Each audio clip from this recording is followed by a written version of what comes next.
Hello, my name is Jacques Thompson, I'm Colin Frisch. And Lawrence Phillips. and today we'll be talking about the mind. We'll be giving a presentation on the mind and the brain, as discussed in philosophy and cognitive neuroscience. Before we really get into it, we want to give some definitions of some of these terms so that they make sense and are consistent with what we're talking about. So I'm going to start with some of the basics of the soul. First of all, the soul is the essence of a human. It's what lies at the core of a human, um, and it is the final, efficient, and formal cause of a human. Now, you can argue that the efficient cause, which is what moves a thing to towards its final cause, that the efficient cause is actually its parents. The parents actually birth a child. But the soul is also the efficient cause because it contains all the components for computation, for thinking, and for getting towards the final cause, which is what the human is exists for, which is, in Aristotle's view, moral and virtuous life. That's what the human uh, final cause is, and the soul moves it there. Additionally, the soul is also the formal cause, as it is like its design of the human. It kind of contains all this stuff within it. It's the essence. Now, more importantly, in relation to what we're talking about, is that the soul has is connected to the senses. Like, he doesn't think of it as an incorporeal thing that lies outside of humans. It is inside of humans, connected to our senses, with the exception of the intellect, which is a part of the soul that Aristotle believes is immortal. Not necessarily immortal, but not connected to any organ as we imagine today.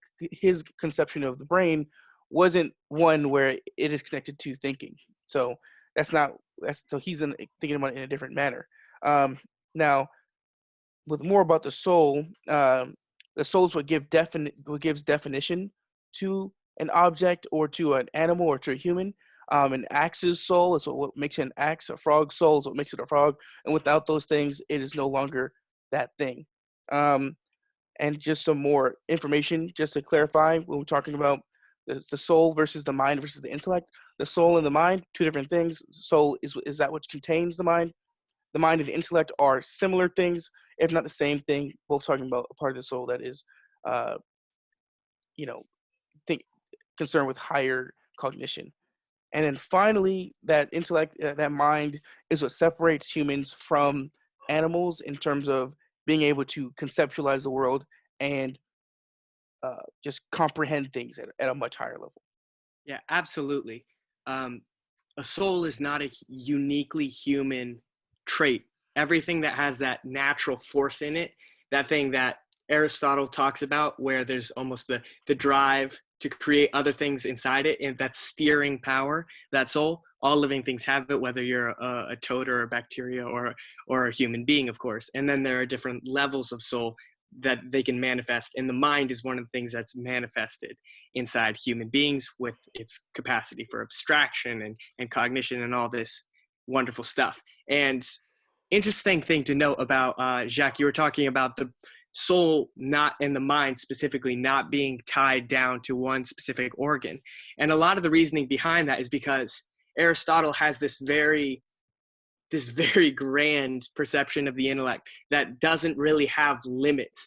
And to tie it down to a single organ, he says, would make it this force that can be distorted and is not, and very limited. And an interesting thing to note about that is, given cognitive science's explanation being using the brain, that actually does make sense then why why we would see limits and distortion in human thinking. Aristotle's right, perhaps there, just not in the way that uh, he would have assumed. Okay. So now we're going to talk about the basics of cognitive neuroscience, since we just laid out the basics of the soul in the eyes of Aristotle. So to first understand cognitive science in the eyes of how we take on cognitive science, we first need to understand what a semantic network is. A semantic network in the context of neuroscience, of cognitive science, is a method of modeling how humans conceptualize new information. And specifically, in our case, we're trying to figure out how we model curiosity. The way a semantic network is actually represented through a series of edges and nodes. A node is simply a point in space connected by a line to another node. That line we call an edge. These nodes are representative of an original piece of information in cognitive science. Whereas an edge, we can represent through our own parameter. We could say it normally defines how two pieces of information are connected to each other. And that's how we define it. That could be through the closeness in shape of two ideas, or any other parameter in that sense. These nodes could be close. The nodes could be close or long, but that doesn't actually affect how how the network actually represents the human mind. But when you connect nodes and you actually create a network, a larger network of nodes and edges, what appears sometimes are loops with no very long loops with many nodes where there are no nodes in the middle of connecting to any of the nodes on the outside. We call this a gap, or we could call this a concavity. And what this represents in the light of cognitive science is things that we do not know, but things that can be filled by new information, which would be representative of a node in the middle of that concavity. Thank you, Lawrence. Just quickly, we want to talk about the goal of our presentation is just to compare Aristotle's mind and how it compares to the Cognero's brain. These are just comparing abstract thoughts, but we're really just looking at, the function of these two things, the knowledge acquisition versus, and also, how they view knowledge in general, and how they compare as models of the brain, or models of human cognition, and how they can be compatible in any way, and what we can draw from looking at these two very different fields, and just looking at them side by side. We're going to first start off with the function of the soul, or not soul, of the mind. So for philosophy, first, soul possesses capacity for cognition, and it gives definition to an object or organism, as I said. Mind is a part of the soul that can grasp intelligible objects versus sense faculties, which can grasp things around us, like things that require senses, sights, smells, sounds. And this ability to grasp intelligible objects is connected to imagination and higher cognition. And it's like, as Lear describes it, he kind of implies that the mind is much more limitless than any sense faculty. As Collin said earlier, Aristotle doesn't believe that the mind can be limited to an organ because an organ has limits. Lear specifically, a quote from Lear is, "Seeing brilliant sights disrupts the logos of the eye, but the thinking of brilliant thoughts improves the mind's ability to think." Essentially, arguing that Aristotle believes that the mind cannot be limited by such an organ. And with these, quote unquote limitless abilities, the mind can conceptualize itself as other living things, such as a frog or anything. We can kind of imagine what it would be like to live as another animal, which is, according to Aristotle, an attribute that gives the human mind, unrivaled ability.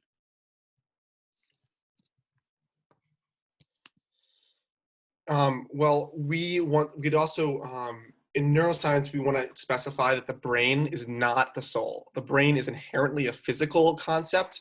It is simply composed of material things like neurons and the electrical signals that flow from neuron to neuron. And that larger complexity of these smaller things, the cells that make up the brain, the hormones that interact with it, and the neurons within the brain, are how we represent the brain in neuroscience. But cognitive science is a more abstract approach to answering the question of what is the mind. It's based on multiple theories, how the mind manages and emerges with knowledge. One of these more abstract approaches could be Freud's theory of curiosity, which is a little unorthodox probably in today's standards. Under the system, curiosity, under Freud's system, curiosity would be a derivative of our sex drives and thus be tied to our sexual maturity. So as our sexual maturity grows, and or as our sex drive grows, our curiosity becomes stronger. And that is one. This is representative of kind of a cognitive science approach to answering the question of curiosity, even though it may seem as weird as it does today. Another approach to answering this question of curiosity in the more abstract cognitive science answer is D. Berline, who argues that curiosity emerges from external stimuli. Specifically, he describes curiosity that coming from incongruity in response to our fears. And thus this works with the assumption that humans have a desire to know because our expectations in the past have been violated. And finally, a cognitive science approach, but also that can potentially line up with neuroscience approach to answering questions of the mind, is like something like Lowenstein, who argues that information graphs motivate curiosity. This is an abstract and it's a cognitive science approach to answering the question of curiosity, but nonetheless, it is probably the most it's most obviously in line with use of semantic networks to explain the human brain and its functions. Okay. Yeah, that information gap theory and the network science way of conceptualizing that also reveals some interesting things about the way that both of these streams think about knowledge. Both of them have a very similar abstract understanding of what knowledge is, and that it's just raw data. And both of them are well aware that there's an immense amount of practically, it might as well be infinite. There's so much of this knowledge out there. And an interesting way to think about them is through, well, first the network science way that reveals that you have everything that you know is part of your network, and everything that you don't know is revealed by where your network is and finding those gaps and then filling them in. But there's this entire gigantic space that hasn't been built, that your network isn't in, and who knows if it can be in. It's that we do not know. And then philosophy, Aristotle has this really profound idea of potentiality and actuality. And knowledge fits really well into there, where any human being born with the ability of like advanced cognition, like we tend to talk about with abstraction, who could build these networks, has a certain amount of things that they can know. That's called their potentiality. That's everything that you could know. And then as soon as you do know it, so for instance, I sit down and I read some Aristotle, that moves that Aristotle used to be in the realm of potentiality. Now I've read it and now it's in the first level of actuality, and that I know it and it's sitting in the back of my head. And what I'm doing right now is manifesting it in the second actuality.